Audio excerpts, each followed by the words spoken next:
Welcome back and thank you for tuning in to the Las Vides news broadcast. As your Minister of Culture, I'll be your news anchor, COOLDRAGONLORD. First off, we'll discuss news about dramas. The Second Constitutional Convention seems to be over as most of the relevant issues have been discussed and transformed into a single bill. The new government reform amendment brings promises of finally ending the power wars between the states, as all the appointed National Assembly seats have been abolished and the entire Assembly is now an elected body. On top of that, the Council of Wardens has been given a new meaning in the form of the Senate.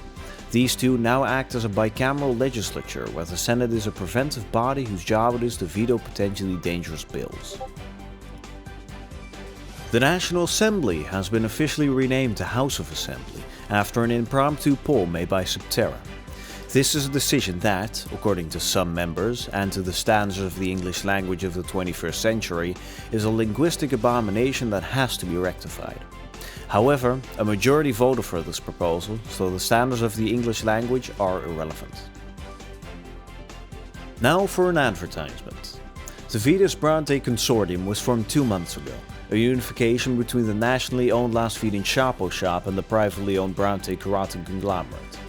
With the generous recompense of up to 50% of the net value of the goods supplied, the positions are open for anyone who desires to take their shot.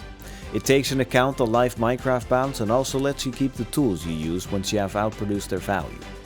The jobs are open for anyone, both inside and outside of Las Vides, so if you want some easy money, make sure not to miss out on it. Speaking of the National Assembly, efforts have been made to make the Law Library of Dramas more organized.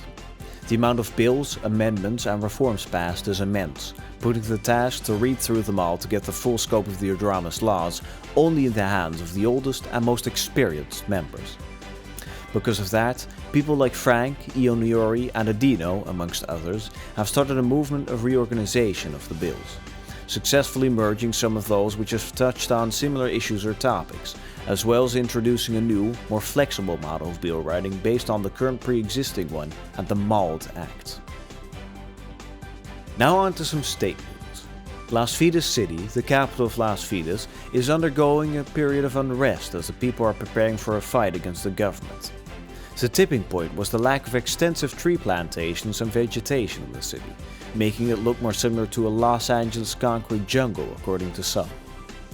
There's expected to be a conflict in the following days, and both the rebels and the government loyalists are getting prepared to engage in open conflict. At the same time, there's a big construction project ongoing northwest of Jarnstad, where the Vides Bronte Consortium is planning to open a market selling almost all items available in Minecraft. The project is currently in the planning phase. The official construction can be expected to start in the following 2 months.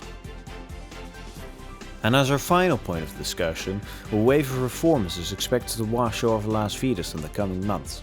With the quelling of the so-called inheritance crisis and Kees becoming the official heir to the state, the government is planning big reforms of democratization that make the government positions more accessible to the general public, going from the previously meritocratically appointed positions and ministries to a bicameral legislature inspired by the political system of Germany.